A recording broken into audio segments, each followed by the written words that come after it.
Hello friends, आप सभी का मैं स्वागत करता हूं अपने सर्वोत्तम परिवार में।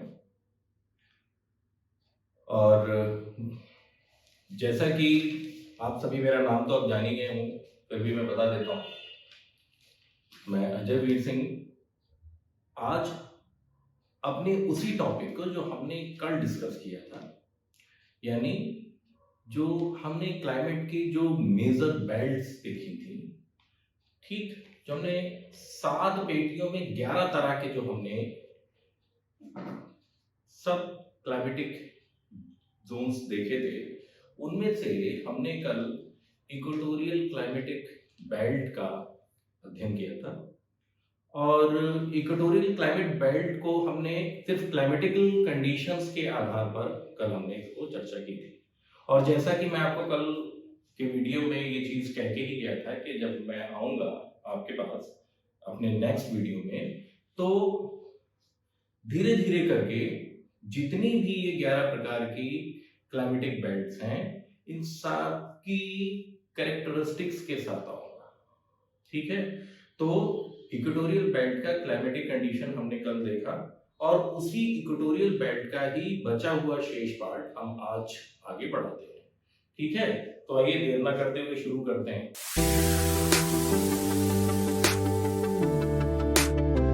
तो आप हमेशा की तरह इस मार्कर की टिप पर अपना ध्यान रखिएगा। ठीक है, ये मार्कर कहाँ कहाँ जा रहा है, इसकी टिप कहाँ कहाँ जा रही है, इसको बिल्कुल फॉलो करते चलिए।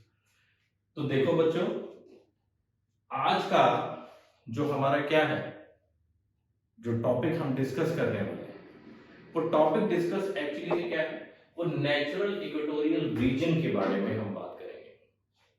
ठीक है, यानी प्राकृतिक विषुवत रेखीय प्रदेश के बारे में हम बात करेंगे। ठीक है ना। और ये जो प्राकृतिक विषुवत रेखीय प्रदेश है, इसका जब आप अध्ययन करें, तो इसका अध्ययन आपको इस बेल्ट को 4 जगहों पर तोड़कर करना है। ठीक है, तो देखिए, तो सबसे पहले आप क्या काम करें, सबसे पहले काम करें कि आप इक्वेटोरियल क्लाइमेट पर सबसे पहले अपनी नजर ले जाएं, इक्वेटोरियल क्लाइमेट पर। ठीक, और इक्वेटोरियल क्लाइमेट पर नजर ले जाएं, यानी विषुवत रेखीय जलवायु को सबसे पहले उठाएं, और इसके आधार पर इसको सबसे पहले अध्ययन का अपना हिस्सा बना लें। ठीक, उसके बाद आप कहां जाएं, उसके बाद जब आप जलवायु देख लेंगे तो आए विषुवत रेखीय मृदा पर आइए। ठीक, विषुवत रेखीय मृदा यानी इक्वेटोरियल सॉइल पर आप आ जाएंगे। इक्वेटोरियल सॉइल कि इस पेटी में जो मिट्टी पाई जाती है, वो मिट्टी का क्या नाम है, उसकी क्या विशेषता है, और वो उस वहां पर यानी इस पेटी में इसी प्रकार की ही मिट्टी क्यों पाई जाती है। ये बेसिक सी चीजें आपके दिमाग में हो। ठीक, तो आपके प्री के भी प्रश्न बन जाएंगे। और इस बेल्ट से तो क्लाइमेटिक कंडीशन से अगर कोई प्रश्न बनता है मेंस में लिखित, तो भी वो भी आप कर लेंगे। इक्वेटोरियल सॉइल से कोई मेंस में प्रश्न आ जाए, वो भी आप कर लेंगे, पर्टिकुलर एकदम उसी पे ही पूछ ले तो। और फिर उसके बाद विषुवत रेखीय मृदा के बाद फिर आप आएंगे इक्वेटोरियल फॉरेस्ट यानी विषुवत रेखीय वनों पर आएंगे कि विषुवत रेखीय वन क्या है, कैसे वन है, इनकी विशेषताएं क्या है, ऐसे वन वहां पर क्यों पाए जाते हैं। ठीक, ये सब चीजें आपको पता होना चाहिए। रटिए मत, आज समझेंगे। ठीक है, आप एक बार समझ जाएंगे तो मेरा आगे का काम बहुत आसान हो जाएगा। क्यों? क्योंकि आगे आने वाली जितनी भी हम क्लाइमेटिक बेल्ट्स को पढ़ेंगे, उनको इन्हीं के आधार पर हम लोग क्या करेंगे, क्लासिफाई करेंगे। और जो भी चीज है भाई क्या होगा, क्लाइमेटिक एलिमेंट्स देखेंगे, तो क्लाइमेटिक एलिमेंट्स सभी बेल्ट में देखे जाएंगे, और उन्हीं के आधार पर ही वहां की क्या होगी सॉइल होगी। ठीक, उन्हीं के आधार पर ही क्या होगी, वहां की वेजिटेशन होगी। उन्हीं के आधार पर क्या होगा, यदि कोई मानव समाज वहां पर निवास कर रहा है तो उसका रूप रंग, उसकी वेशभूषा, उसका खान पान, ये सारी चीजें एक दूसरे से कोरिलेट होती हैं। क्योंकि प्रकृति में कोई भी चीज यूं ही एंटर नहीं करेगी, हर एक चीज का अपनी पिछली वाली चीज से क्या है, एक संबंध है, एक रिलेशन है। ठीक है, इसलिए रटो मत, बस अपने आंखें खोलो और समझो। समझ के चलोगे, इतना बड़ा ब्रॉड सिलेबस है, कहां तक रटोगे। ठीक, तो हमने क्या बात करी, हमने क्लाइमेट से शुरुआत करी थी, उसके बाद हम इक्वेटोरियल सॉइल की बात करेंगे, और सॉइल के बाद हम इक्वेटोरियल फॉरेस्ट को देखेंगे, और फिर उसके बाद इक्वेटोरियल फॉरेस्ट के बाद हम किस पे आ जाएंगे, विश्वदरेखीय बायोम, यानी इक्वेटोरियल बायोम पर हम थोड़ी बात करेंगे। बायोम क्या है और ये यहाँ पर इस प्रकार का बायोम क्यों पाया जाता है, ये चीज बात करेंगे। ठीक है ना।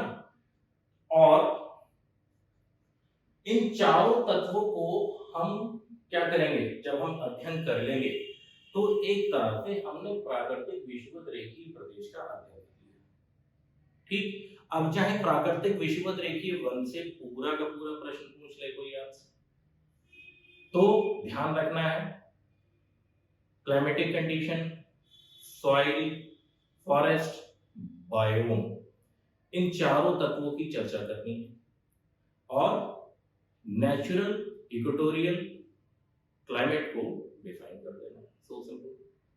तो आइए देखते हैं कि हमको ये जो प्रश्न हमारी तरफ आता है, इसको किस तरह से हमें क्या करना है, कैसे फेस करना है, चाहे प्रीलिम्स हो चाहे मेंस में। ठीक है ना।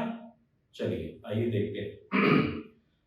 तो सबसे पहली चीज तो ये है कि जब विषुवत रेखा की हम बात करें तो विषुवत रेखा नाम ये है क्या, ये विषुवत रेखा कहां पर है ये पता होना चाहिए। विषुवत रेखा पर पाई जाने वाली जलवायु का क्षेत्रफल कहां से कहां तक है। तीसरी चीज, यदि इसका कोई क्षेत्रफल होगा तो कोई ना कोई मुल्क, कंट्रीज इस क्षेत्र में आएंगे ही आएंगे, वो कौन कौन से, तो ये चीज आपको पता होना चाहिए। तो सबसे पहली चीज, एटलस पर उसकी पोजीशन, उसकी लोकेशन कहां है, तो कितने अक्षांशों से कितने अक्षांशों के बीच में, या कितने देशांतरों से कितने देशांतरों के बीच में। ठीक, जिस चीज का हम अध्ययन कर रहे हैं वो पाई जाती है स्थिर। ठीक है, ये पहली चीज आपके पास, आपको ये पता होना चाहिए। दूसरी चीज आपको क्या पता होना चाहिए कि इसकी ज्योग्राफिकल लोकेशन क्या है, कि अगर वो कोई पर्टिकुलर लैटिट्यूड है या पर्टिकुलर कोई लॉन्गिट्यूड है तो वो कौन कौन सी कंट्रीज से होके गुजर रहा है, ये चीज आपको पता होनी चाहिए। और आप देखिए यूपीएससी लैटिट्यूड्स को मिलाने को देता है। ठीक है, देता है ना, कि फला एक लैटिट्यूड दे देगा, फिर कुछ सिटीज रख सकता है, कुछ कंट्रीज रख सकता है, ठीक, कुछ स्टेट्स रख सकता है ना, कि कौन सा स्टेट या कौन सी सिटी उस फलानी सिटी के सबसे नजदीक है, या उस लैटिट्यूड पर वो जो लैटिट्यूड पास हो रहा है तो कौन कौन सी कंट्रीज से पास हो रहा है। तो ये तो आप देखिए प्रीवियस ईयर्स में ऐसे क्वेश्चंस आए, तो इसीलिए आप एटलस का क्या करेंगे, प्रयोग करेंगे। ठीक, तो आइए, तो सबसे पहले आपको क्या पता होना चाहिए, आपको उसकी कैसी एस्ट्रोनॉमिकल और ज्योग्राफिकल दोनों प्रकार की लोकेशंस पता। क्लियर। आइए, तो सबसे पहले लोकेशन देखते हैं।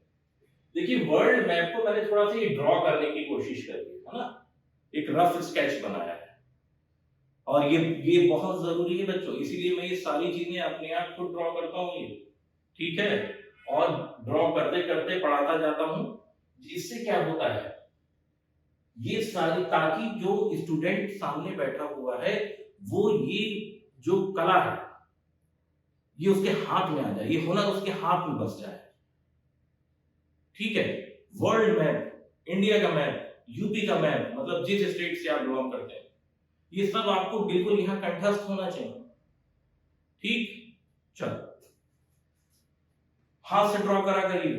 ठीक है, पीपीटी आपको क्या करती है, पीपीटी से आपको कंटेंट मिल गया, मटेरियल मिल गया, आपने पढ़ लिया, पर एक बार हाथ से इसको ड्रॉ करिए, क्योंकि आप ये जो परीक्षा है ये हैंड रिटेन है पूरी। तो आप मेंस में क्या करोगे कॉपी, आपको यही नहीं पता होगा कि विषुवत रेखा से जहां से गुजरती है तो कौन कौन सी कंट्री से होकर गुजरती है, ठीक है ना। तो आप कंट्री छोड़ दीजिए, आप जो है हो सकता है कि कॉन्टिनेंट नहीं लगा पाए। अगर आप विषुवत रेखा की बात करें तो आप देखेंगे कि जो दक्षिण अमेरिका है उसमें ब्राजील का बिल्कुल टॉप उत्तरी हिस्सा आता है, और अफ्रीका कहां पर है, लगभग अफ्रीका बीच में कॉन्गो को काटता है। तो वो लोकेशन पता होनी चाहिए ना आपको एग्जैक्ट, तभी तो विषुवत रेखा को क्लियरली दिखाएंगे आप। तो इसीलिए ये सब चीजें प्रैक्टिस करिए। तो देखिए ये क्या है हमारा दक्षिण अमेरिका, ये क्या है हमारा अफ्रीका, और ये हमारा है इंडोनेशिया। तो आप देखेंगे कि ये जो इक्वेटर है, तो इक्वेटर जो पास हो रहा है उसमें जो इक्वेटोरियल टाइप ऑफ क्लाइमेट हम डिस्कस करने वाले हैं, उसका जो बिल्कुल सॉलिड जो उसका एरिया है वो ब्राजील में है, ठीक है, ब्राजील में है। तो ब्राजील से होते हुए ये इक्वेटर आप देखिए कॉन्गो बेसिन में जाता है, तो कॉन्गो बेसिन में ऊपर और नीचे हिस्सा पकड़ता है। फिर आइए फिर युगांडा में, युगांडा से होते हुए केनिया, और फिर ऐसे आता है और ये इंडोनेशिया में प्रवेश कर जाता है, और ये तो आपने सबसे पहले इसकी क्या देख ली, आपने इसकी ज्योग्राफिकल लोकेशन देख ली, और एस्ट्रोनॉमिकल लोकेशन आपको पता ही है कि कहां से कहां तक आप इसकी बात करेंगे। आप इसको 0 डिग्री मानते हैं, ठीक है, बच्चों माना ही हुआ है सब कुछ, और मानते मानते ही सारी चीजें क्या हो गई, अब प्रमाणित हो गई, ठीक है ना। तो 0 डिग्री क्या है, ये इक्वेटर की डिग्री, और इक्वेटर से 10 degree north and 10 degree south की जो ये बेल्ट है, ठीक है ना, ये जो बेल्ट है, इस बेल्ट में जो जलवायु पाई जाती है उसको किस नाम से पुकारा जाता है, इक्वेटोरियल क्लाइमेटिक जोन के नाम से इसको जाना जाता है। सॉरी बच्चों, थोड़ा सा दरवाजा खुल गया था, खुला हुआ था, बाहर से साउंड आ रहा था, ठीक है। तो क्लियर हुई बात, 10 एंड 10 दोनों हेमिस्फीयर के बीच का जो रीजन है वहां पर कैसी जलवायु पाई जाती है, विषुवत रेखीय जलवायु पाई जाती है, ठीक।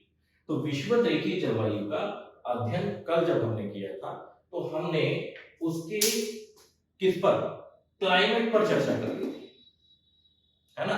क्लाइमेट को जरा एक बार और जल्दी से देख लेते हैं कि क्लाइमेट क्या है। तो क्लाइमेट को एक्सप्लेन करने के लिए, सिर्फ अगर क्लाइमेट पर से बात करता है कोई आपसे, तो क्लाइमेट को एक्सप्लेन करने के लिए आप क्या देखेंगे, तो सबसे पहले आप लोकेशन बता दीजिए उसकी, लोकेशन क्या है। लोकेशन में आप एस्ट्रोनॉमिकल लोकेशन पहले बताइए, फिर ज्योग्राफिकल लोकेशन बताइए, ये अनिवार्य तत्व है, इसको बताना जरूरी है, ठीक। चाहे वो आप इक्वेटोरियल क्लाइमेट पे बात करें, चाहे आप मृदा पे बात करें, चाहे आप फॉरेस्ट पे बात करें, चाहे बायोम पर बात करें, चाहे आप इसका पूरा नेचुरल इक्वेटोरियल रीजन को डिस्कस करें, तो आपको भाई ये तो पता है पहले पैराग्राफ में तो ये बताना ही पड़ेगा ना कि भाई इसका अक्षांशीय विस्तार कितना है, देशांतरीय विस्तार कितना है, ज्योग्राफिकल इसका भौगोलिक क्षेत्र कितना है, कौन कौन सी कंट्रीज आती हैं इसमें। तो यही तो तुम भूगोल अगर एज ऑप्शनल लिए बैठे हुए हो, या ज्योग्राफी में आप मेंस में जब इन चीजों की चर्चा कर रहे हो, तो ये तो आपको बताना लाजमी है, ठीक है, क्योंकि आपका यही जो पैराग्राफ है यही आपका आधार बना देगा। इसी से आप पता लग जाएगा एग्जामिनर को कि हाँ यानी सही सटीक पकड़ लिया है चीज को। जब एकदम एग्जैक्ट बता दिया तो आगे की कहानी है उसकी पढ़ी जा सकती है जो उसने लिखी है। चलो, तो ये चीज हो गई क्लियर। तो सबसे पहले आपको लोकेशन तो देनी ही देनी है बच्चों, ठीक है, लैटिट्यूडनल लॉन्गिट्यूडनल, उसका लैटिट्यूडनल लॉन्गिट्यूडनल पूरा बताइए और ज्योग्राफिकल उसका पूरा बताइए। ठीक है, अब पता है तो बताइए, नहीं तो फिर एग्जामिनेशन में कई क्वेश्चन ऐसे आएंगे जो आप हो सकता है ना उस तरह से ना बता पाए। तो कुल मिलाकर के कोशिश करिए अभी से कि ये इस तरह की गलती वहां ना हो। ठीक है, चलो अब आगे बढ़ते हैं। तो क्लाइमेटिक कंडीशन में हमने लोकेशन देख ली, कंट्रीज में Brazil, Congo, Uganda, Indonesia. Climate पर सबसे पहले टेम्परेचर कल भी चर्चा किया, 32 से 34 के बीच रहता है। इंसोलेशन सबसे ज्यादा प्राप्त होते हैं, पर उसके बाद भी टेम्परेचर उतने ज्यादा नहीं बढ़ते। मैं आपको कल के लेक्चर में ये सब बता चुका हूं क्यों, ब्लैंकेट ऑफ क्लाउड्स की वजह से। प्रेशर हमेशा लो रहेगा, ठीक, अधिक से अधिक 1000 MB तक देखने को मिलेगा, आप ये ध्यान रखिएगा। फिर विंड कैसी रहेंगी, विंड कैसी चलती है यहाँ, ये भी मैं कल आपको बता गया था। कन्वेक्शनल करंट चलती है तो कन्वेक्शनल करंट चलेगी, ट्रेड्स चलती हैं और मानसूनी विंड्स चलती हैं, जो कि मैंने बताया था कहां से आती हैं, इक्वेटर को क्रॉस करती हैं। Tropic of cancer, tropic of Capricorn पर जब सन परपेंडिकुलर होगा तो जिधर परपेंडिकुलर होगा उसके अपोजिट डायरेक्शन से, यानी अपोजिट हेमिस्फीयर से ट्रेड खिंच के इक्वेटर को क्रॉस करती हुई कहां तक आएगी, वहां तक आएगी जहां ITCZ होता है, यानी लोएस्ट प्रेशर या हाईएस्ट टेम्परेचर जहां पर होता है। क्लियर, वहां तक आती है, उसी को आप मानसून कह लेते हो, मानसून विंड्स भी कह लेते हो। कल का वीडियो देख लीजिएगा, यहाँ पर मैंने आपको कहा भी था, जोर देके जरा यहाँ पर ध्यान रखिएगा। ठीक है, RH क्या होगा आप देखेंगे भैया, क्या होगा, जैसे जैसे ये इवेपोरेटेड मटेरियल ऊपर उठता है तो भाई उठेगा तो उसका टेम्परेचर क्या होगा, कम होगा, तो उसकी लेटेंट हीट उसमें से रिलीज होती चली जाती है और RH बढ़ जाता है और क्या होगा, फॉर्मेशन ऑफ क्लाउड्स और प्रेसिपिटेशन स्टार्ट। ठीक, फिर देखिए इसके इम्पैक्ट सबसे पहले किस क्या आएंगे, सबसे पहले सॉइल। तो सॉइल यहां पर कैसे मिलेगी, तो सॉइल आपको मिलेगी कैसी, लेटराइट सॉइल मिलेगी आपको, कैसी, लेटराइट सॉइल मिलेगी। और लेटराइट सॉइल क्यों मिलेगी, क्योंकि यहां पर लीचिंग की प्रोसेस होती है। ठीक है, कौन सी प्रोसेस, लीचिंग प्रोसेस होती है। ठीक है, लीचिंग प्रोसेस होती है, ये चीज ध्यान रखिए। लीचिंग प्रोसेस के थ्रू जो मिट्टी का निर्माण होता है वो मिट्टी कौन सी होती है, वो लेटराइट मिट्टी होती है, यानी लेटराइट सॉइल या इसको बोला जाता है। ठीक है, ध्यान रखिएगा। तो लेटराइट या लीचिंग, जो लेटराइट का अपना ये जो मिट्टी का इस बनने का अपना एक प्रोसेस होता है, तो वो प्रोसेस थोड़ा देखते हैं जरा। देखिए जब रेनफॉल क्या होगी, जब रेनफॉल अधिक होगी, क्लियर, तो क्या होगा, जब रेनफॉल अधिक होगी तो आप देखिए, तो ऐसी जगहों पर जो सॉइल के इंपॉर्टेंट एलिमेंट्स होते हैं, जैसे कैल्शियम है, फास्फोरस है, ये इस तरह की चीजें है, ये क्या करते हैं, इनका पर्कुलेट हो जाती है। ठीक है, ऊपर से जब पानी आता है ऊपर ज्यादा, तो हमें क्या देखने को मिलता है कि जो पानी है, पानी का हाइड्रोलिक एक्शन बहुत ज्यादा स्ट्रांग होता है। ये अपने साथ मृदा के या मृदा में पाए जाने वाले जो महत्वपूर्ण खनिज हैं उनको अपने साथ घोल करके उन खनिजों को मृदा की निचली सतह तक ले जाता है, निचली परतों में ले जाकर के क्या कर देता है, एक्यूमुलेट कर देता है, इकट्ठा कर देता है। ठीक, इकट्ठा कर दिया, इससे क्या होता है कि जो मृदा की ऊपरी परत होती है वो लैक कर जाती है, इनसे, गुड मिनरल्स से, तो खनिज सब नीचे पहुंच गए। जब खनिज नीचे पहुंच गए तो ऊपर खनिज है ही नहीं। ठीक है, खाली रॉ आपको खनिज कुछ मिलेंगे। ठीक, इस क्रिया को जो वो नीचे चले जाते हैं, तब इस क्रिया को पर्कुलेशन या पर्कुलेट बोलते हैं। पर्कुलेशन, इस क्रिया को पर्कुलेशन बोलते हैं। ठीक है, ध्यान रखिएगा। और ये जो पर्कुलेट हुआ, नीचे चले गए, इस पूरी प्रक्रिया को प्रोसेस ऑफ लीचिंग के नाम से जाना जाता है। ध्यान रखिएगा, प्रोसेस ऑफ लीचिंग। ठीक, इंपॉर्टेंट तत्वों का नीचे चला जाना, यानी निचली लेयर्स पे पहुंच जाना मृदा के, इस प्रक्रिया को हम प्रोसेस ऑफ लीचिंग बोलते हैं। क्लियर? ये प्रोसेस ऑफ लीचिंग जो होता है, इसी से जो मिट्टी बन रह गई वहां पर, वो तो नीचे चले जाता, तो ये जो मिट्टी रह गई ऊपर, ये मिट्टी जो होती है, इसी का ही नामकरण कर दिया गया। कौन सा? कहते हैं कि फॉर्मेशन होता है, फॉर्मेशन ऑफ लेटराइट सॉइल। तो यही फॉर्मेशन है लेटराइट सॉइल का, कि लेटराइट सॉइल इस तरह से होती है। ध्यान रखिएगा, इस तरह के क्वेश्चंस भी आ जाते हैं। ये जो फॉर्मेशन ऑफ लेटराइट सॉइल है, इसी को बोलते हैं प्रोसेस ऑफ लेटराइजेशन। इसी को कहा जाता है प्रोसेस ऑफ लेटराइजेशन। ठीक है, प्रोसेस ऑफ लेटराइजेशन, और हिंदी में बोलते हैं इसको लेटराइकरण। लेटराइकरण, इसी को क्या कहते हैं? लेटराइकरण। क्लियर? चलो, अब सॉइल को देख लिया। अब सॉइल के ही आधार पर ही तो वेजिटेशन होगी। अब सॉइल क्या है? लैग कर रही है, उसमें गुड जो मिनरल्स हैं वो सब नीचे चले गए, तो भैया छोटी जड़ों वाले घास फूस क्या होगी? होगी ही नहीं, क्योंकि उनकी तुलनात्मक रूप से जो रूट्स होंगी वो छोटी होंगी। तो क्या होगा? तो बड़े वृक्ष, ऐसे वृक्ष जिनकी रूट्स लंबी होती हैं, इसलिए तो देखते हैं आप कितने विशाल एवरग्रीन फॉरेस्ट, कितने बड़े बड़े, इतने ऊंचे पेड़ कहीं और पाए नहीं जाते। जो इक्वेटोरियल टाइप ऑफ फॉरेस्ट है वो सबसे ज्यादा लंबे हैं। ठीक है, उनकी ऊंचाई इसीलिए है, ठीक, क्योंकि उनकी जड़ें लंबी होती हैं, तो सब क्या पर्कुलेशन के माध्यम से क्या हो गया, सारे के सारे इंपॉर्टेंट मिनरल सब नीचे चले जाते हैं।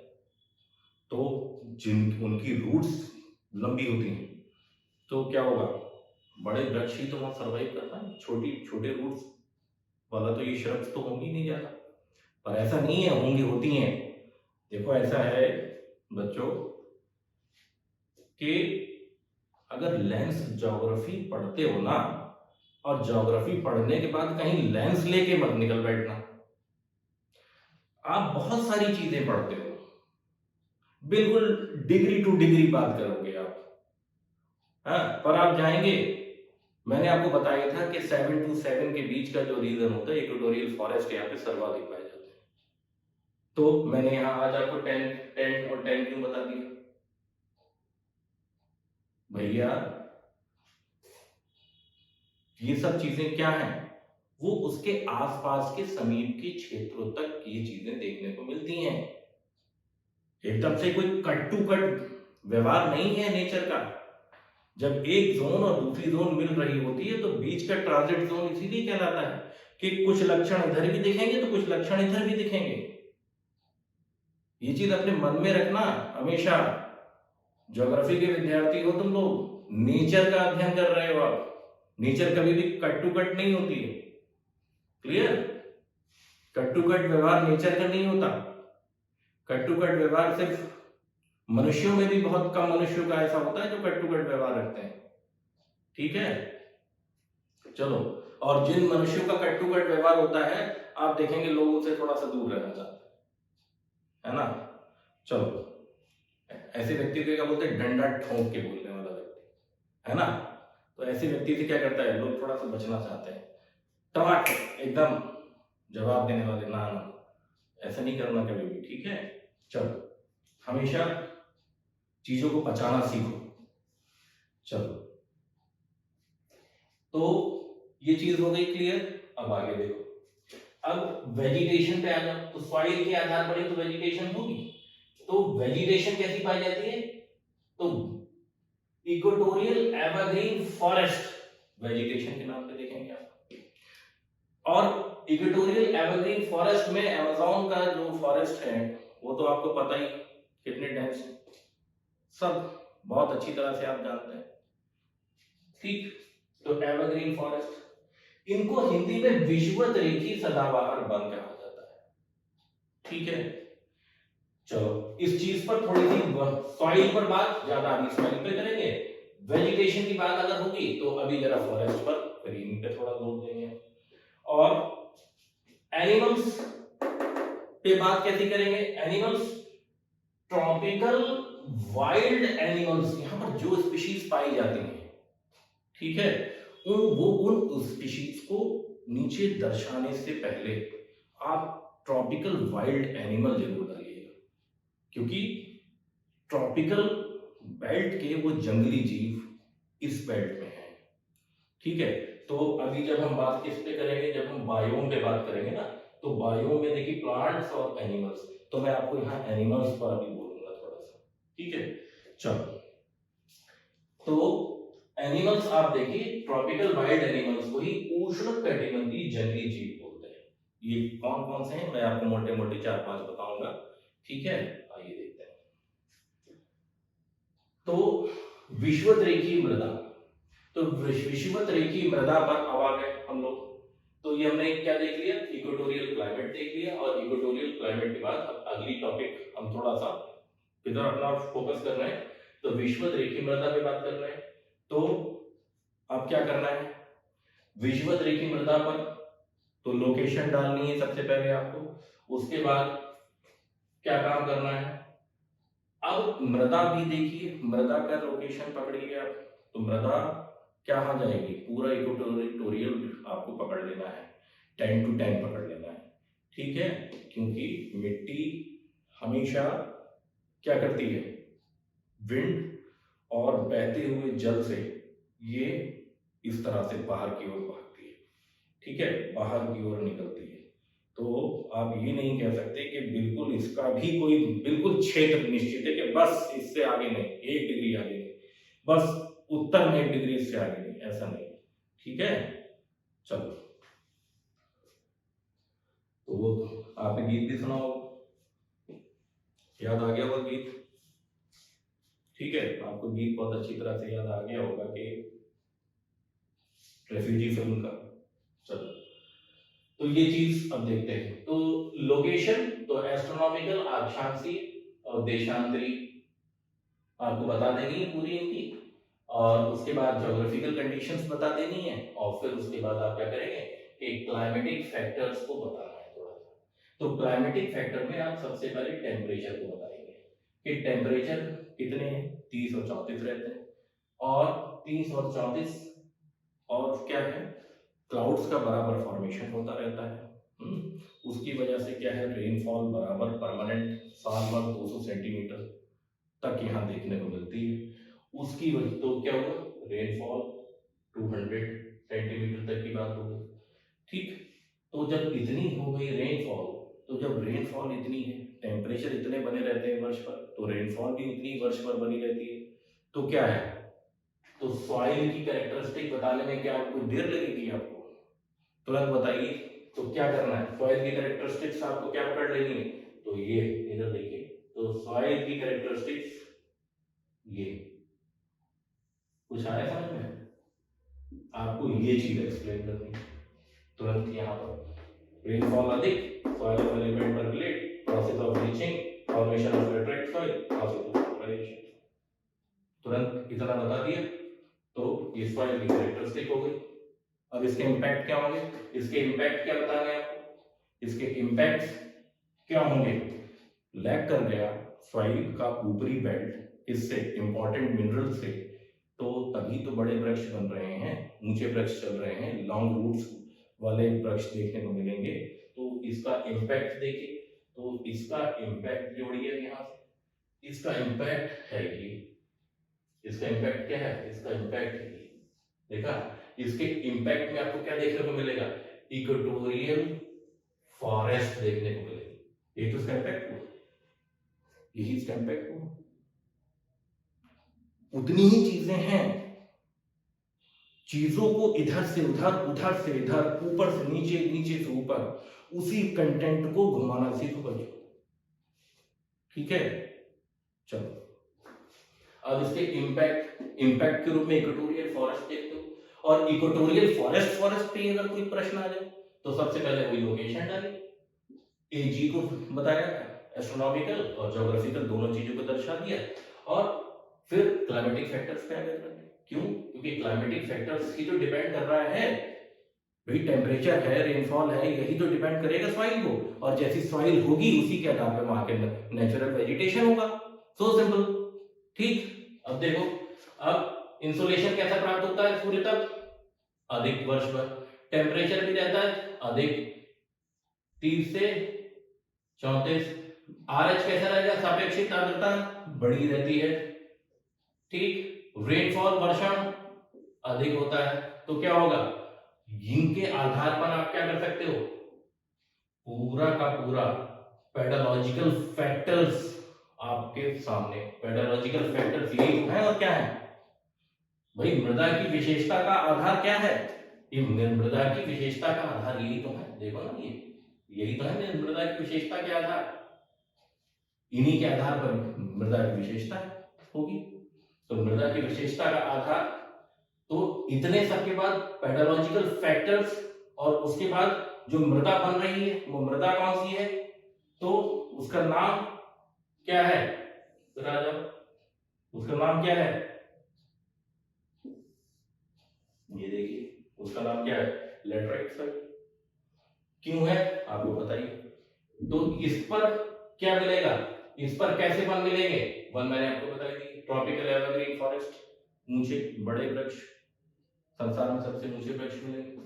ठीक, तो आपको वहां पर पौधे वृक्ष मिलेंगे, आपको कुछ झाड़ियां भी मिलेंगी, आपको कुछ क्लाइंबर्स मिलेंगे, लताएं जिनमें हुक्स होते हैं, वो क्या करते हैं, पकड़ पकड़ के ऊपर चढ़ जाती हैं। क्यों? क्योंकि उनको ऊपर जाना है, सन की रेज लेनी है, फोटोसिंथेसिस उनको करना है, नहीं करना है, भोजन बनाना है नहीं बनाना है, तो वो क्या करती हैं, हुक्स होते हैं, और इस तरह से घूमे हुए छल्ले आगे, और इस तरह से धीरे धीरे करके पकड़ते चलते हैं, वो छल्ले बढ़ते चले जाते हैं और ये क्लाइंब करते चली जाती हैं, वो बेलें लताएं ऊपर की तरफ चढ़ जाती हैं। ठीक है, ये चीज। अब यहाँ क्लाइंबर्स हैं, लताएं हैं, श्रब्स हैं, पौधे, बड़े बड़े वृक्ष मिलेंगे।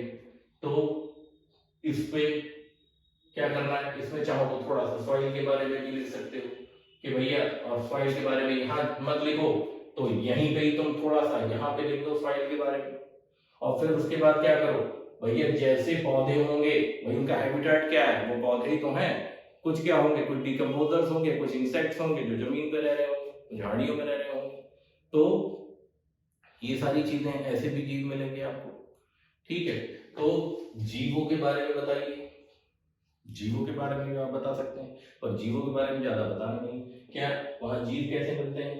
तो ट्रॉपिकल वाइल्ड एनिमल्स मिलते हैं। अभी मैं कुछ नाम बता दूंगा, इतनी हेडिंग डाल के 2-4 उनके नाम लिख देना। ठीक, सॉइल नाम आपको पता ही है, ज्यादा लिखने की जरूरत नहीं है। चाहो तो लीचिंग का प्रोसेस थोड़ा सा बता देना, लेटराइजेशन का प्रोसेस थोड़ा सा बता देना। तो क्या हुआ, इक्वेटोरियल फॉरेस्ट भी पूरा कवर हो गया। ठीक, और उसके बाद आ जाइए इक्वेटोरियल बायोम पे बात करिए। अब जब इक्वेटोरियल बायोम पे ही कोई सीधा प्रश्न कर दे, समझ में आया? तो आप क्या करोगे, तो लोकेशन बता दिया, क्लाइमेटिक फैक्टर्स पे आ जाओ तुरंत ही। क्लाइमेटिक फैक्टर्स ही रिस्पॉन्सिबल होगा बायोम के लिए। तो क्या, इंसोलेशन बताइए, टेम्परेचर बताइए, रिलेटिव ह्यूमिडिटी बताइए, रेनफॉल बताइए, वहां पर क्या है, यही क्या है, यही क्लाइमेटिक एलिमेंट्स कहलाते हैं। और उसके बाद क्या करिए, पेडोलॉजिकल फैक्टर्स, यही क्या है, पेडोलॉजिकल फैक्टर्स है। किस प्रकार की मिट्टी है, तुरंत बताइए, मिट्टी को बताइए, बस एक नाम लिख दीजिए, मिट्टी ये पाई जाती है। उसके बाद में क्या, इसी के आधार पर क्या होगा, टेम्परेचर और सॉइल के आधार पर ही वहां पर बायोम पनपेगा। बायोम क्या होता है, प्लांट्स और एनिमल्स दोनों से मिलकर के बनते हैं।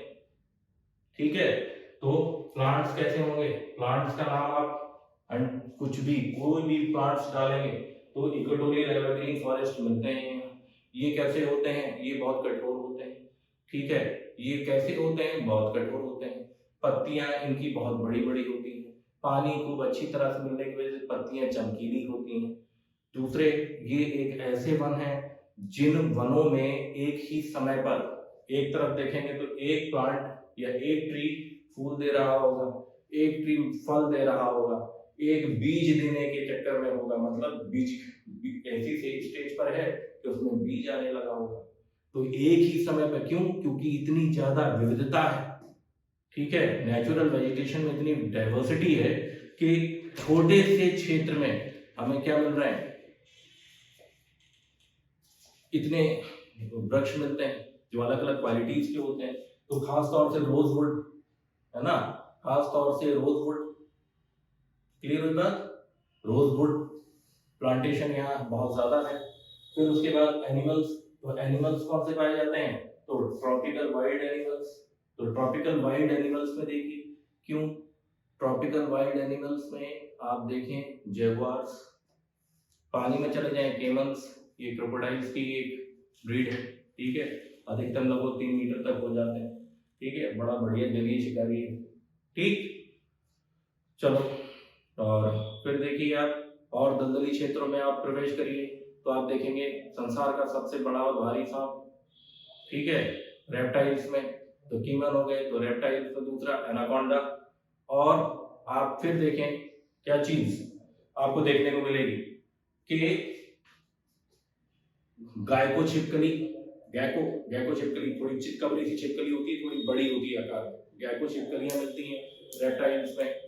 और आप देखें कि और कंडीशंस में आपको मैंने एनिमल्स भी बता दिए।